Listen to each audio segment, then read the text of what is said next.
So today we're continuing section 3.1 over functions. And this is a really long section.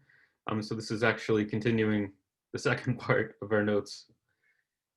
So in the second part, we learned about some common functions that show up in discrete math and computer science, so programming and that kind of thing. We learned about the modulus operator last time. And then we used the modulus operator to do a quick little application where we figured out the day of the week in about 1 year.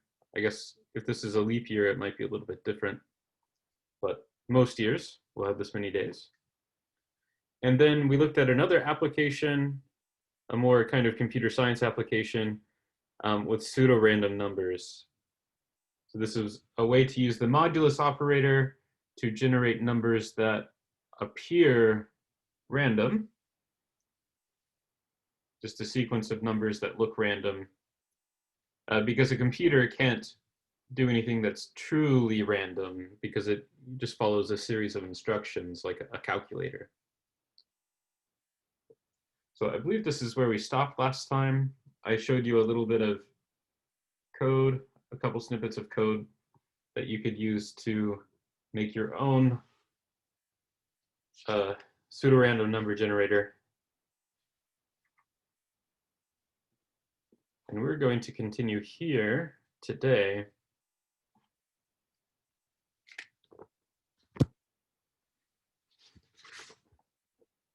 And talk about a few more functions. The first one, or I guess this is really number 4, is what's called the floor function.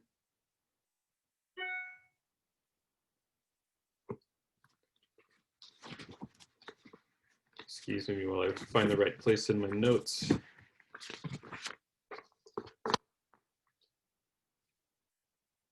So the floor of a real number, x, which we use this notation for, it looks a little bit like an absolute value sign, except you can see they're actually more like L's. They have these little elbows on them underneath the number.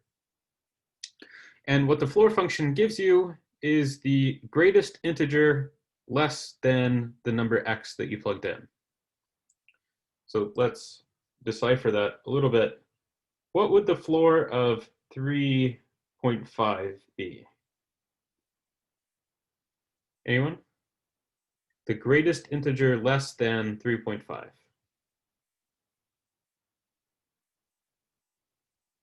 3, good. So you should notice that the floor function is different from rounding because 3.5 was rounded down to 3, whereas normally you would probably round this up to 4. So let's try a couple more. Maybe the floor of 42.9. What would that be?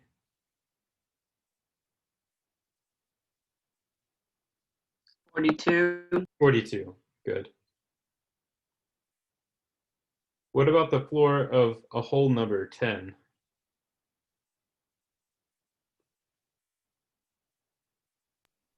I think that's a trick question, so I'm going to say 1.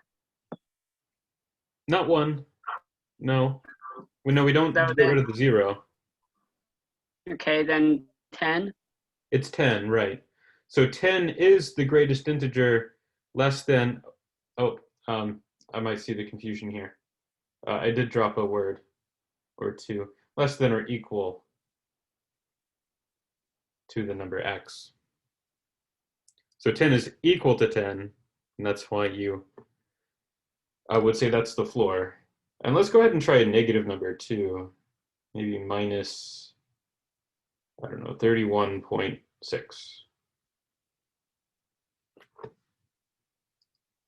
What would the floor of that number be?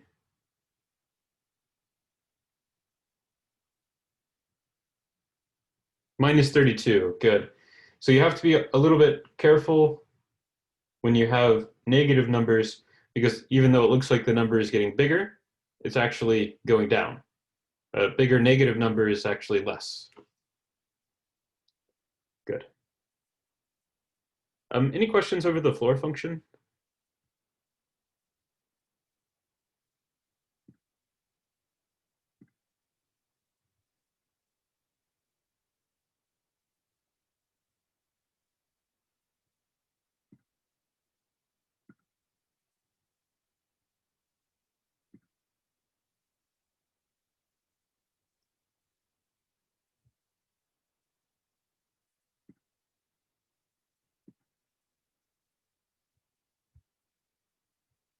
Okay. So no questions, then we'll move on to the ceiling function, which is basically the opposite of the floor function. And we use an opposite notation as well. So before we put little elbows underneath the number, now they're going to go on top. So like you're putting it in a little house or something. Or giving it a pair of shoulders. Right. Yeah. So like I said, this is the opposite. So this will be the least integer greater than or equal to x.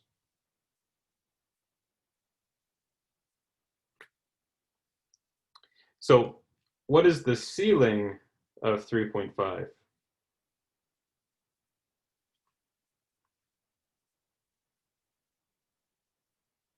Uh, 4, right. You go up.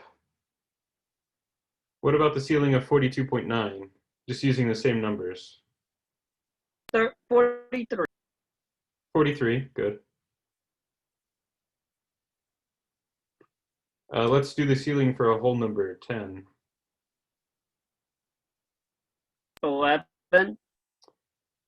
No. So this is, again, like this one, where you're looking for the least integer greater than or equal to your number. And the or equal to part tells you that 10 should be the correct one.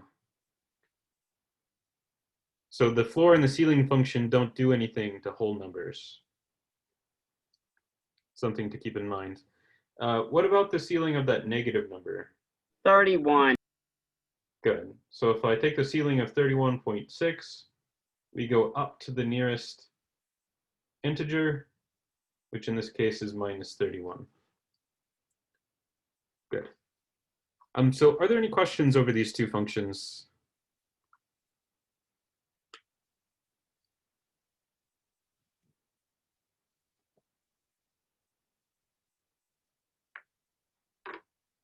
No? Okay. So make sure this tab is open and I'll just switch over. So before I showed you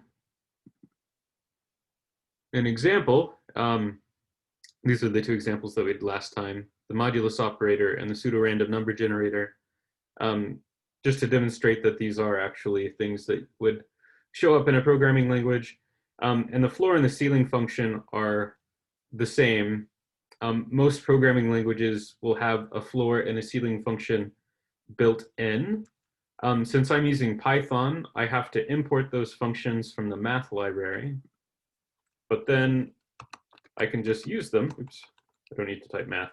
If I want to type or take the floor of 3.5, we know the output should be 3. And we have to execute that cell. Okay, there we go. 3. And then the floor, let's just do that negative number, minus 31.6 is minus 32. And then the ceiling function works similarly. So the ceiling of 3.5 should be 4.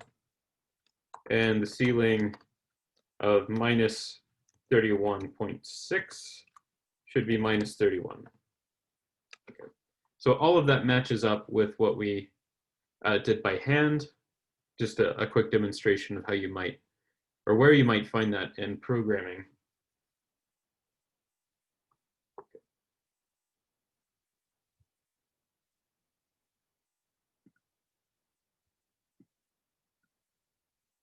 Okay, so back to the notes.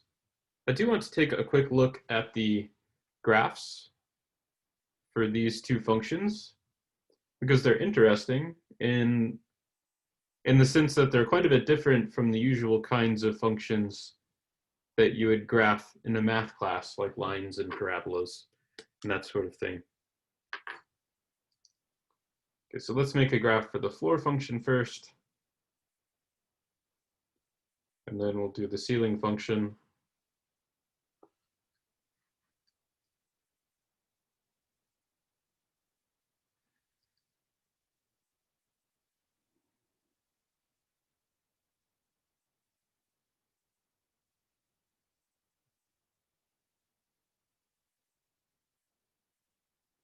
And we'll just do a fairly small graph, but for time's sake. I guess we could try to do a graph in Python, but it's good to try to do these by hands. Maybe we'll add some labels to our axes to make this a little bit more concrete. Okay, and then we'll just think about what happens, maybe starting at the left and then working our way to the right. So if I plug -2 into my floor function, we know that it's going to give me just the number -2 since it's a whole number. So let me start by just putting a little dot here, or a filled in circle. And if I plug in any point between -2 and -1, any value in here, I know that my floor function is going to essentially round down. It's going to round down to -2. So we'll actually get a horizontal line segment from -2 over to -1. Okay, and now I can plug in -1. My floor function is going to give me -1. It's going to jump. It's going to jump up.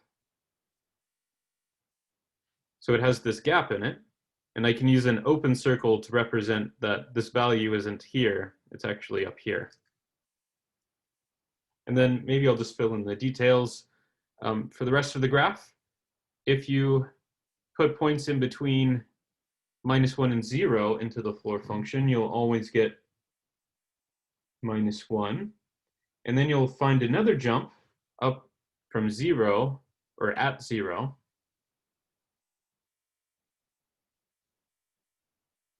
And these points between here will be rounded down to 0. Then you'll get another jump up to 1. These values will get rounded down to 1. And then finally at 2, we get another jump.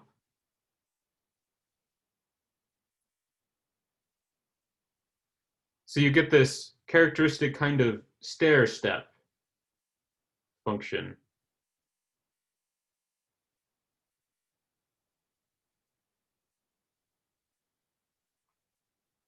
So it's not a line or a parabola or like a sine function.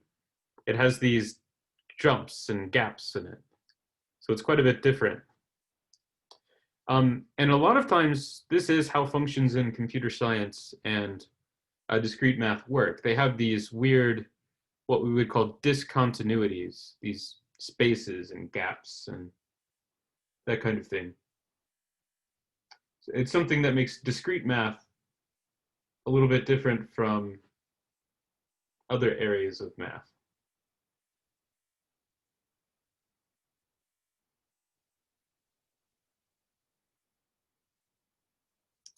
Okay, so let's make another graph, this time for the ceiling function. And we'll just make the same axes. Keep everything nice and small.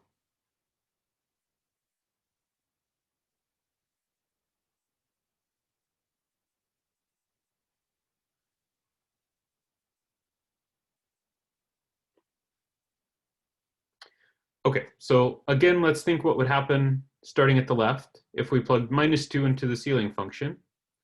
And since it's a whole number, it'll give us -2. But now if we plug in a number between -2 and 1, all of these numbers are going to be rounded up to -1. So instead of filling in a horizontal line segment down here, we're actually going to get a jump immediately at this point.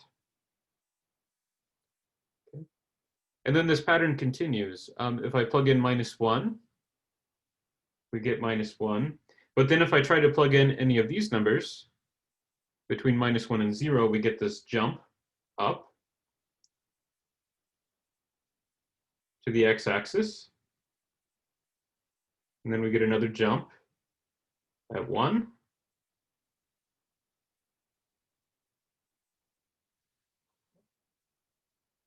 And then another jump up to 2.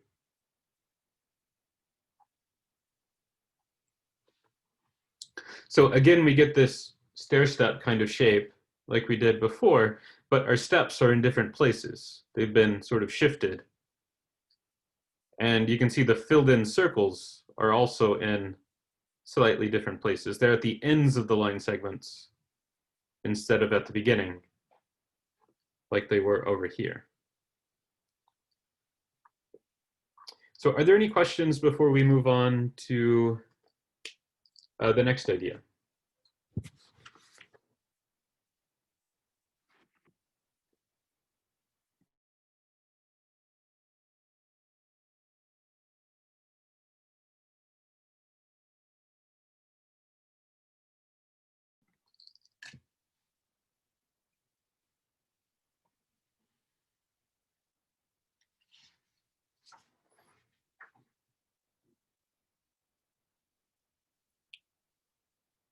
Okay, so at this point, we're going to start talking about some new concepts. Those were kind of all the functions that we needed to talk about from this section. The next thing that we're going to talk about is the concept of a one-to-one function.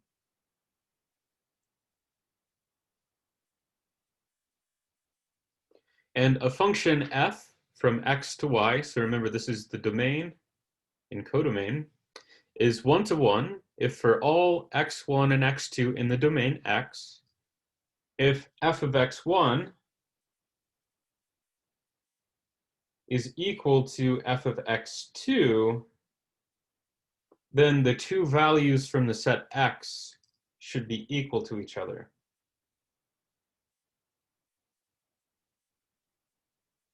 So basically what this is saying is that if two outputs are the same, then the inputs must also be the same. There's another way of thinking about this that I want to mention. And this is often the way that I think about one-to-one functions. And that's using the contrapositive of what we see written here. So remember the contrapositive is where we reverse a conditional statement and put negations on everything. So the way that would work in this one would be if x1 is not equal to x2,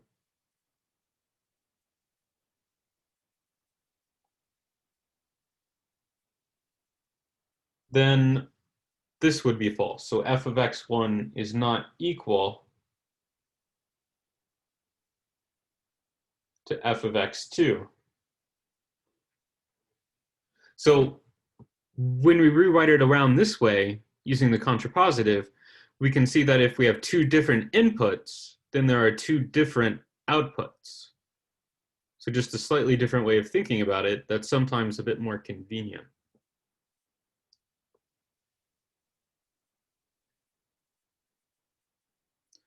Okay, so let's look at these two functions, f and g, that I've written using the ordered pair notation, and see if we can determine whether they're one-to-one or not.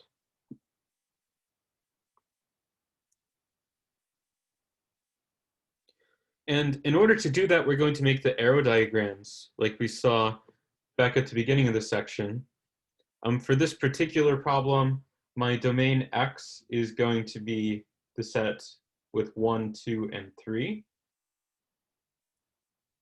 And the codomain Y is going to be the set with the three letters A, B, and C.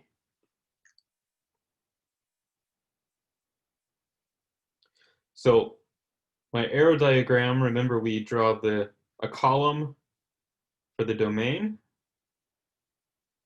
and then another column for the codomain.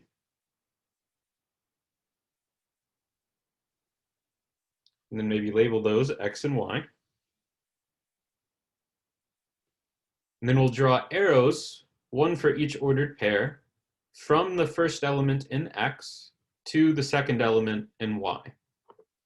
So for F, we'll have an arrow from 1 to B, then an arrow from 2 to C,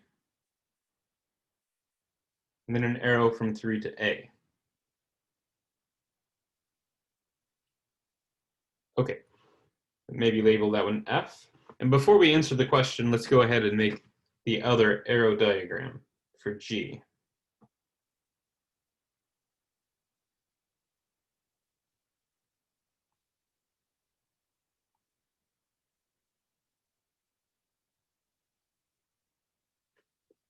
So we'll have the same columns for X and Y, but now our arrows are going to be different.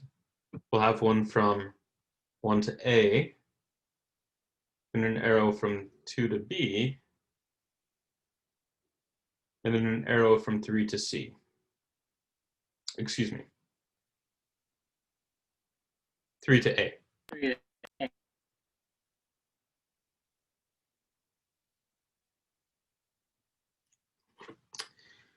Okay, so what do you think? Is F 1 to 1? Is G 1 to 1?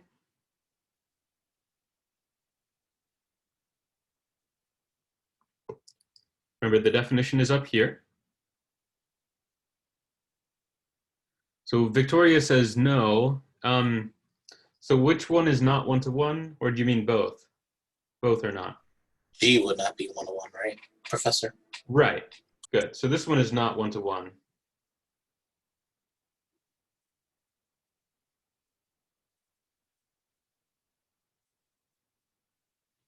So the reason for G not being 1 to 1 is that there are two different inputs that have the same output value. See, 1 and 3 both get mapped to A. What about F? Is that one 1 to 1? Yes. This one is 1 to 1.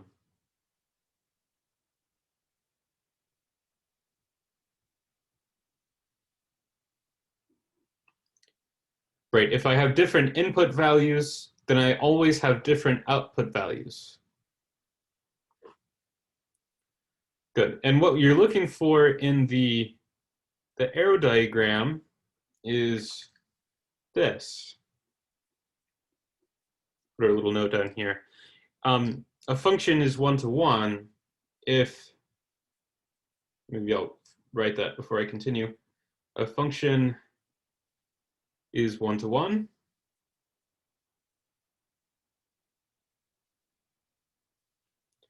if at most one arrow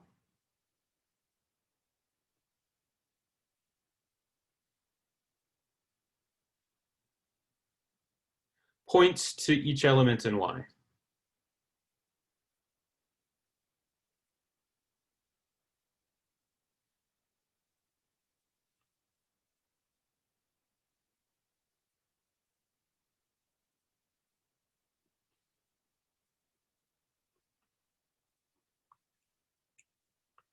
Remember, the arrows are pointing to the output. So if more than one arrow goes to an element, that means more than one thing has that as its output. So we have to make sure that doesn't happen. Could you possibly say 1 input for 1 output, Professor? No. So if I had an extra element D, if I just added in an extra element to this other set, Y, then even though D doesn't have something pointing to it, this is still a 1 to 1 function.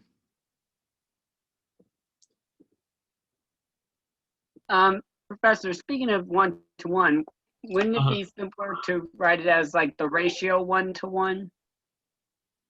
Let's see. So sometimes you'll see one-to-one written this way using numbers.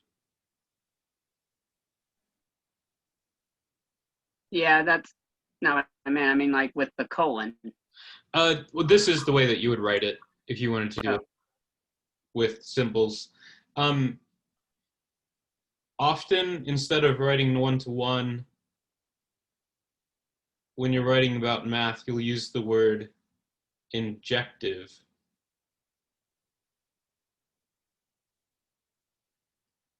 So this is if you were doing research in math or high-level math or something, this is probably the word that you would use instead of one-to-one. So if you see this word or the symbols 1-1, they all mean the same thing, just different ways of saying it. So on I the one see. where you added the extra element into y, I just want to clarify that the reason why that is still one-to-one is because all the ones in x have something that they're pointing to, correct? Well, you're right that everything in x points at something, and that makes it a function. So we have to map each element of x to some output. That makes it a function. But what makes it one-to-one is that the outputs are all different. Oh, okay, that makes sense. Okay. So, question. So, Mhm. G was both A and C, like it had two. It would still not be one-to-one, even though there is one that's different. Can you say that again?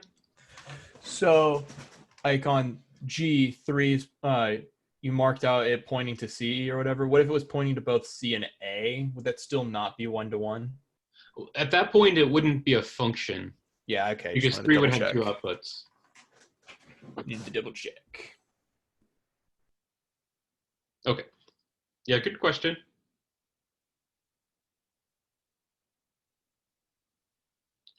Okay, so in this example, we were looking at the ordered pair definition. So we used arrow charts.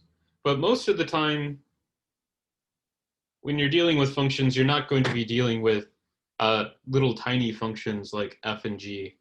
In the last example, you might be dealing with something more like this one, where your function is given by a formula. So this particular function is a function from the positive integers to the positive integers. So remember, that's what this shorthand notation means, z plus.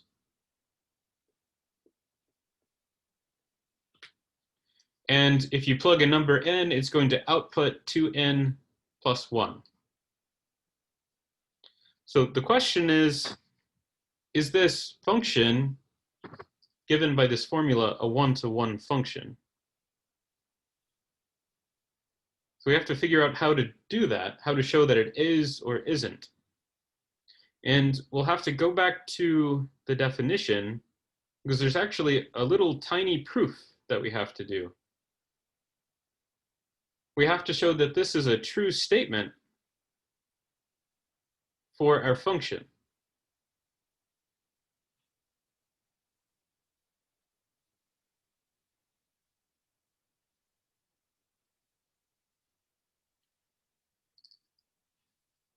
Maybe I'll make a little note here.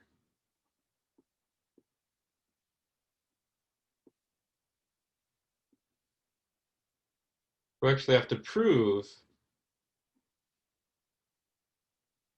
that f matches the definition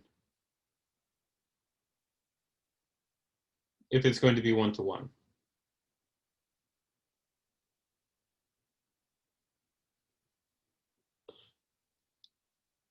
Okay, so we'll have to set up a proof. And maybe I'll write everything out. In order to show that f is 1-to-1.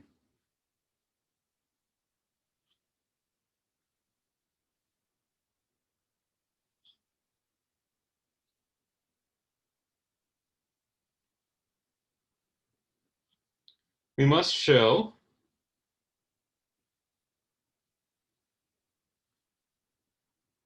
that if f of n1 is equal to f of n2, then n1 is equal to n2. And maybe I'll specify that n1 and n2 should be positive integers. Okay, so this is what we actually have to prove in order to show that f is 1-to-1.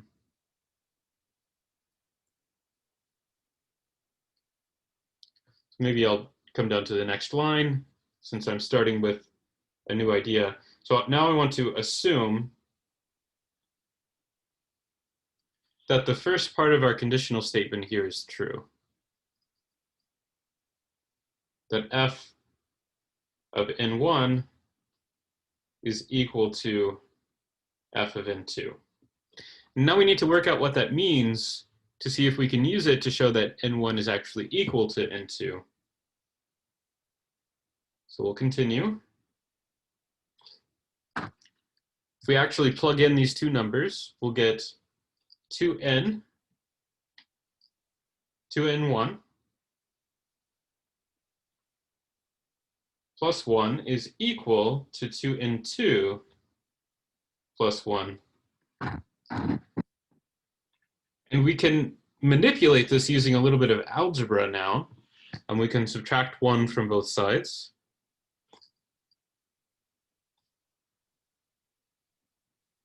Those go away. And we can also divide by 2 on both sides after we do that.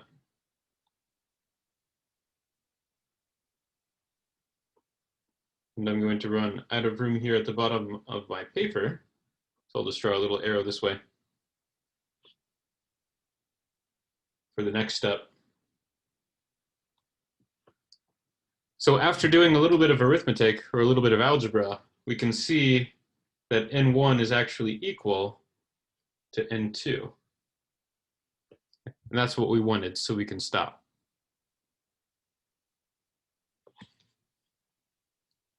So we actually had to do this tiny little proof here, just a couple lines, in order to show that our function f is actually 1-to-1. Are there any questions?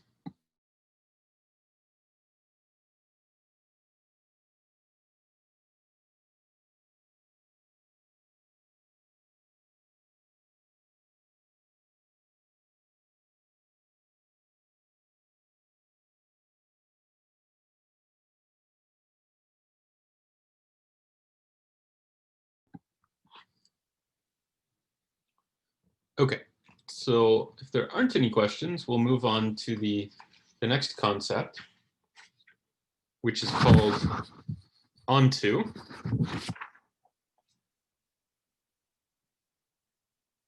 Which is a similar kind of idea, but we'll see how it's different when we start making arrow diagrams and looking at functions. A function f from x to y is onto if for every element y in the codomain y, there exists an element little x in the domain x such that f of x is equal to y. So maybe to summarize here, what this is saying is that every element in the codomain is a possible output of our function.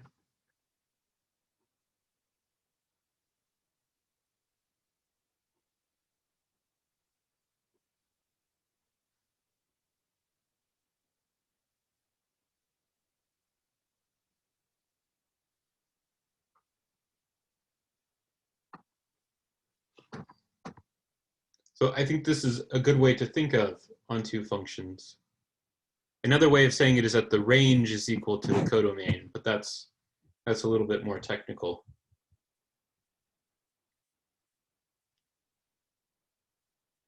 Okay, so in order to really get a grasp on this, let's go ahead and look at one of these little functions, or a pair of these little functions again, with ordered pairs. This is going to work like the last example. Our domain X is going to be the set with 3 numbers, 1, 2, and 3.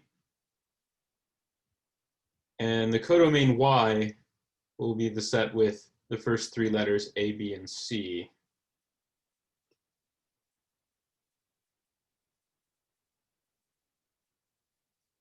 And then we'll make arrow diagrams for F and G, these 2 little functions with ordered pairs. We can just do this a little bit more quickly than the last one, since we kind of reviewed how to make the arrow diagrams already.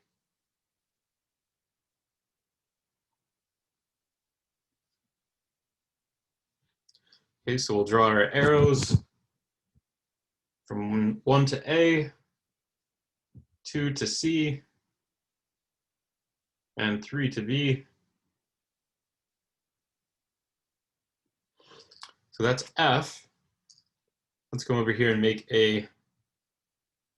another arrow diagram for G.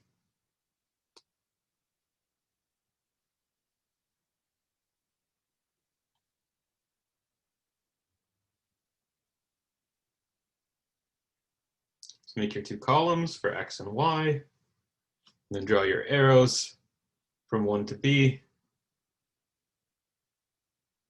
2 to A, and then 3 to B.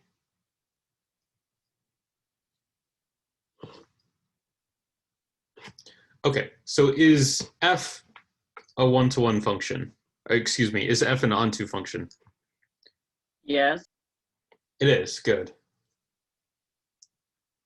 So the reason here that it is onto is that each element of the codomain is a possible output. It has an arrow pointing to it. What about G? Is it onto?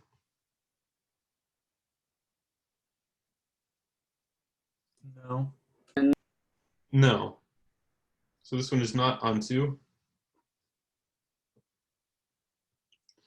We can see that C doesn't have an arrow pointing to it from X, so C is not actually a possible output for our function.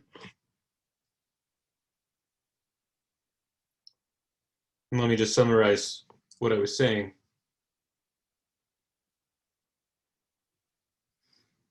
So a function is onto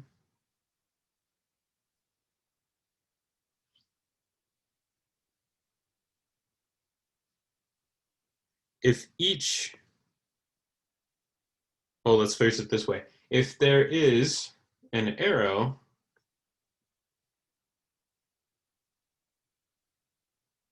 or at least one arrow, because there could be more than one,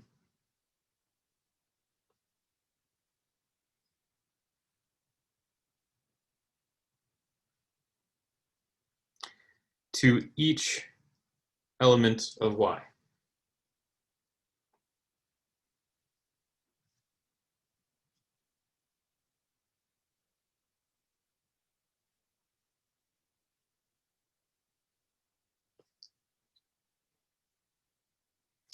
So an onto function tells you about how many arrows or how many of the elements in Y should have arrows pointing to them, whereas one-to-one function tells you that arrows have to be pointing to different places.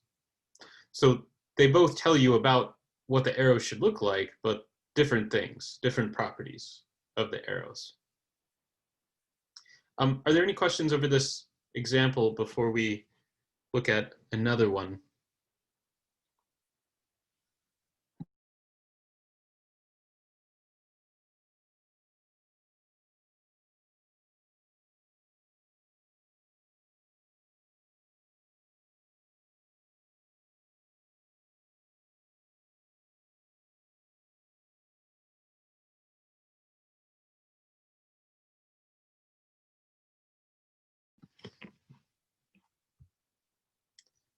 Okay, so let's move on down the page a little bit and look at a function given by a formula. So this one, f of x is equal to 1 over x squared. And this is from the non-zero real numbers to the positive real numbers. The reason why I have to specify non-zero is that we can't divide by 0. So we can't plug it into this function. But we can plug in any other number. And we want to figure out if it's onto.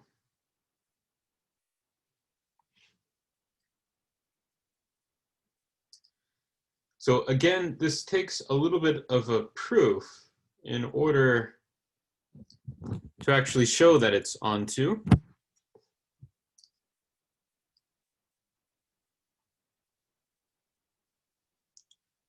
So we actually have to prove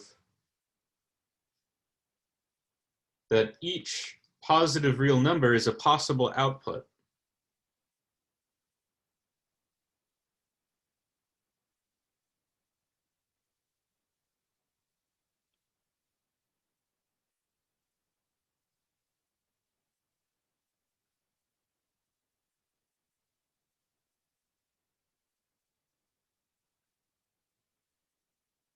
Of the function.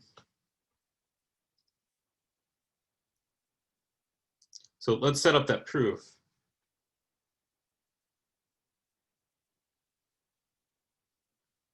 So let's start with an element, y, of the positive real numbers. And we have to find x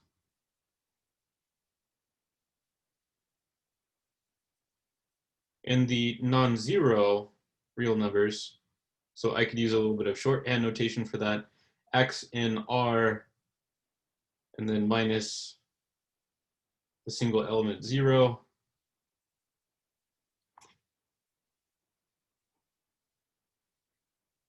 Where f of x is equal to y. So that's what it would mean for this function to be onto.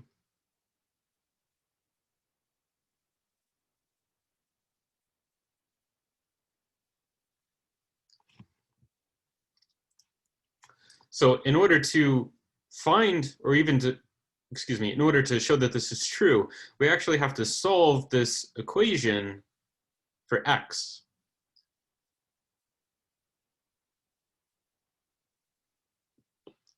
So f of x, remember, is just 1 over x squared.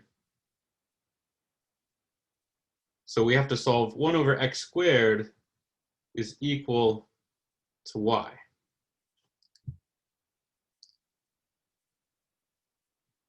So you would want to, in order to get x squared out of the denominator, you would have to multiply through on both sides by x squared. And I'm going to go ahead and divide through by y to get this to the other side.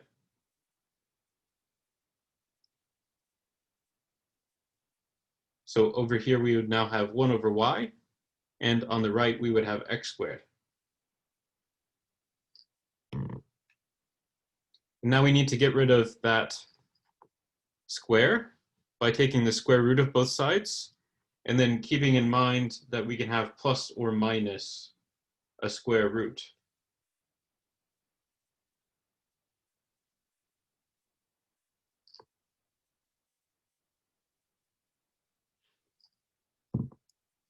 And this is our stopping point. We've shown that there is a value that we can plug in, and it's plus or minus 1 over the square root of the output.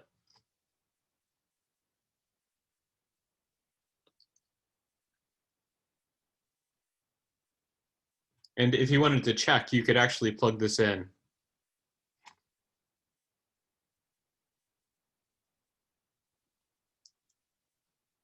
Let's see, maybe I won't put in the details, but what would f of 1 over the square root of y be?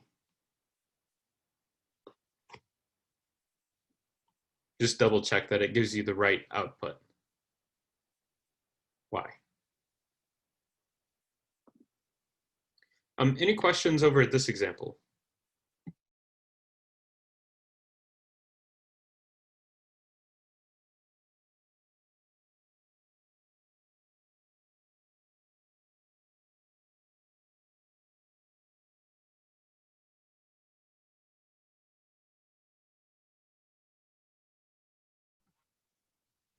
Okay. Before we move on, let's go back up to the definition, and let me just make a little note on it. So I told you on the last page that sometimes a one-to-one function is referred to as injective. Onto functions are sometimes referred to as surjective functions. So if you see this word in your textbook, the word surjective, it means the same thing as onto. Surjective is the more, I guess, technical word that you would see in advanced math.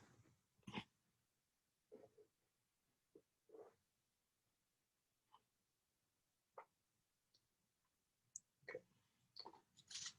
So if you guys don't have any questions, we'll move on. So we're going to put both of those ideas together, the last two. A function that is both one-to-one and onto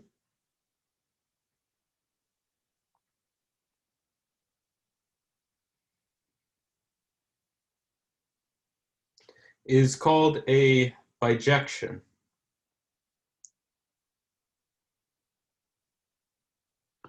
So the reason why it's called a bijection is that it combines the injective property and the surjective property so that you have two. So bi for two.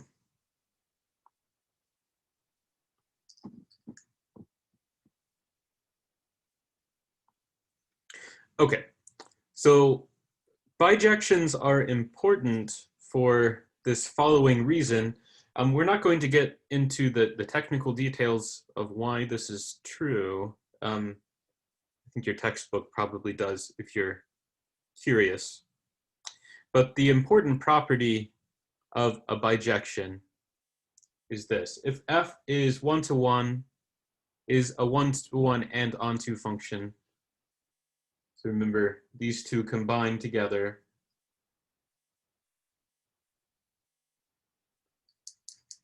If my pen cooperates, these two combine together to give you a bijection. So if f is a bijection from x to y, then this new function, or this new set really is a function. That's the important thing. So remember, functions are defined by ordered pairs. This new function, I'm going to use the symbol f, but I'm putting a -1 written like an exponent next to it. And what this is going to do is reverse the ordered pairs in the original function. So it's ordered pairs of the form y comma x, where x comma y is an element of the original function.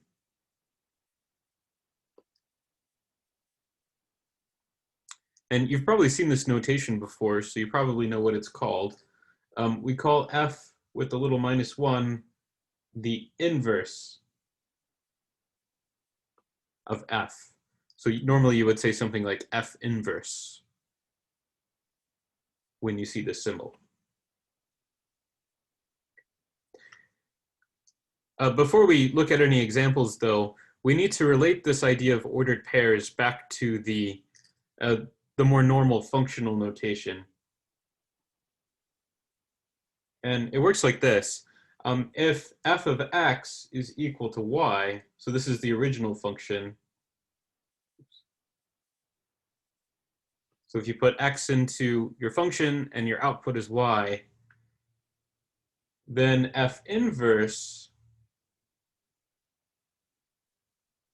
of y is equal to x. So it just reverses the role of x and y. So here y is an output, x is the input. And now for f inverse, y is the input, and little x is the output.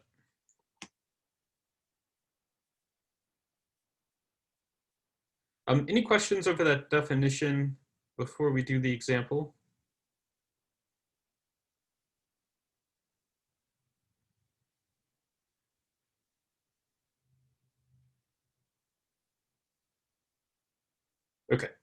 So let's look at this guy. F equals the set of ordered pairs, 1b, 2c, 3a. I should probably specify that my domain X is equal to the set with 1, 2, and 3. This is the same as it has been in the last few examples. And the codomain is the set with the letters A, B, and C.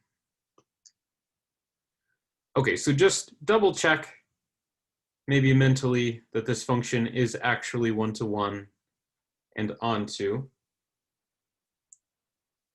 So different inputs have different outputs, so it is one-to-one.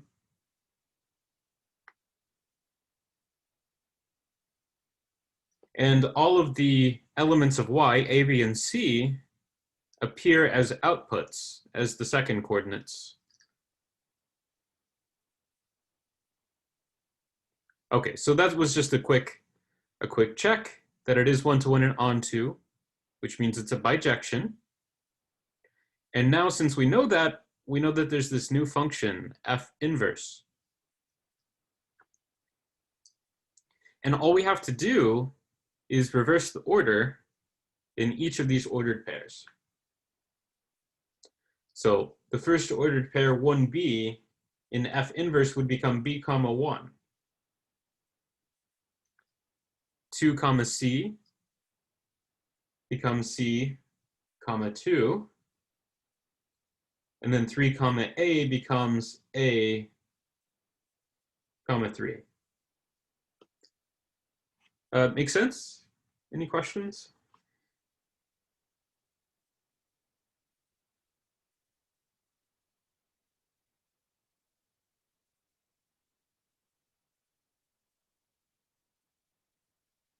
Okay, so before we move on though, I want to go ahead and draw the arrow diagrams for this little function.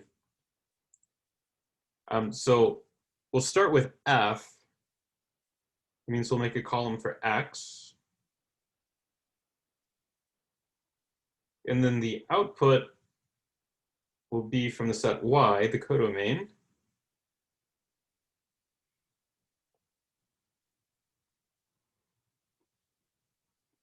But remember, elements of y are what we are going to plug into f inverse. So what I can do is extend my arrow diagram by adding another column here.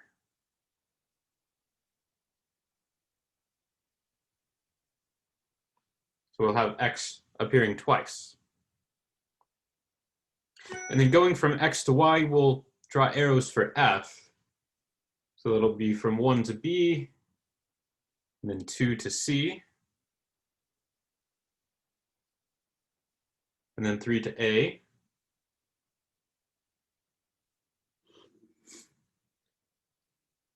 This was f. And now we'll draw in arrows from y to x for f inverse. So we'll go from b to 1. Then we'll go from c to 2. And then finally from a to 3.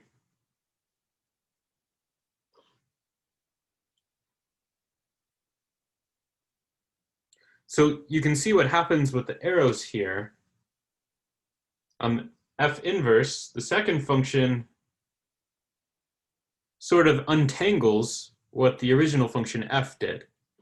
So we can just follow through. 1 is mapped to b, but then f inverse maps it back to where it came from, back to 1. And you can follow the other arrows to see the same kind of thing.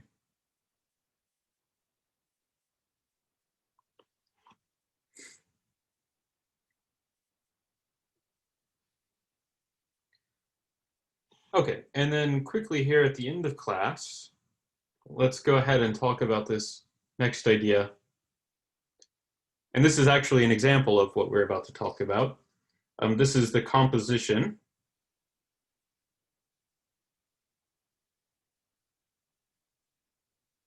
of f inverse and f.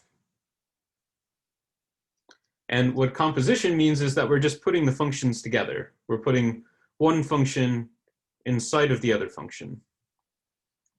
And I'll be more specific here in the definition. Let g be a function from x to y, and f be a function from y to z. So you can see the arrows of g point to from x to y, and then f points from y to z. So we can sort of combine them together into a single function, which we call the composition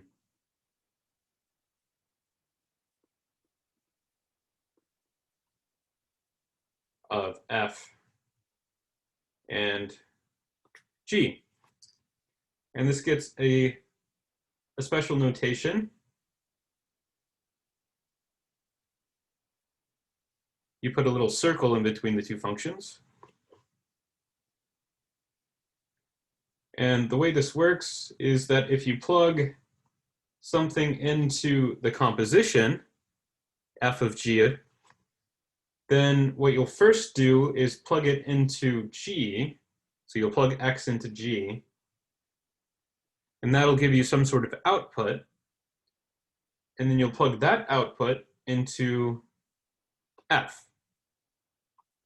So you can see the function g is inside of the function f.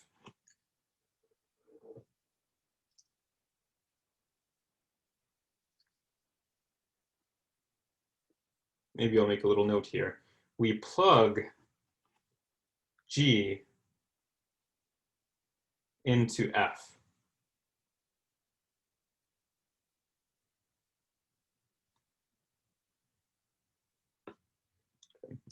So it's important to notice that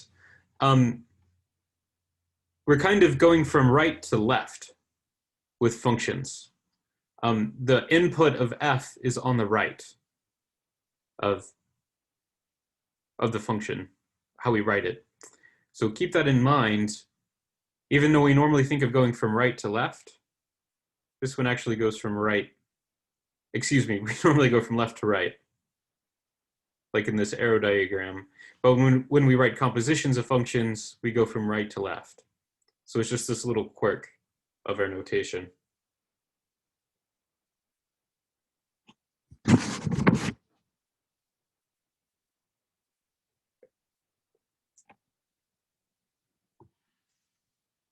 And then to wrap Professor, up, can you scroll back down?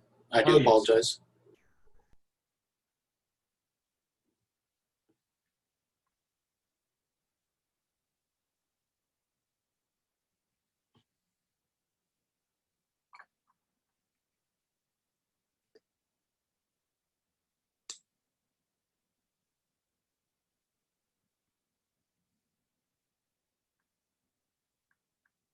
Thank you, sir. you're welcome. So it does look like we're out of time for today. So I won't have time to do the last page of this in class. So I'm just going to have to tell you to look at the examples in your textbook for compositions. Can we go over it real quick on Monday before we do the review? Yeah, if you want to ask about compositions on Monday, that would be good. Mm-hmm.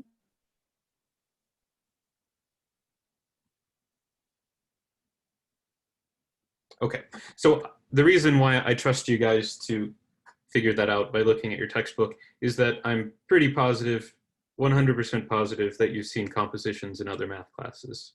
So this is just kind of review for you guys.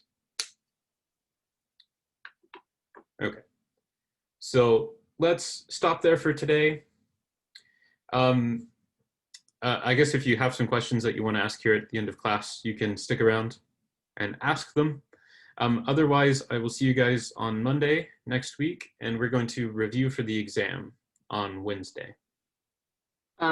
Professor,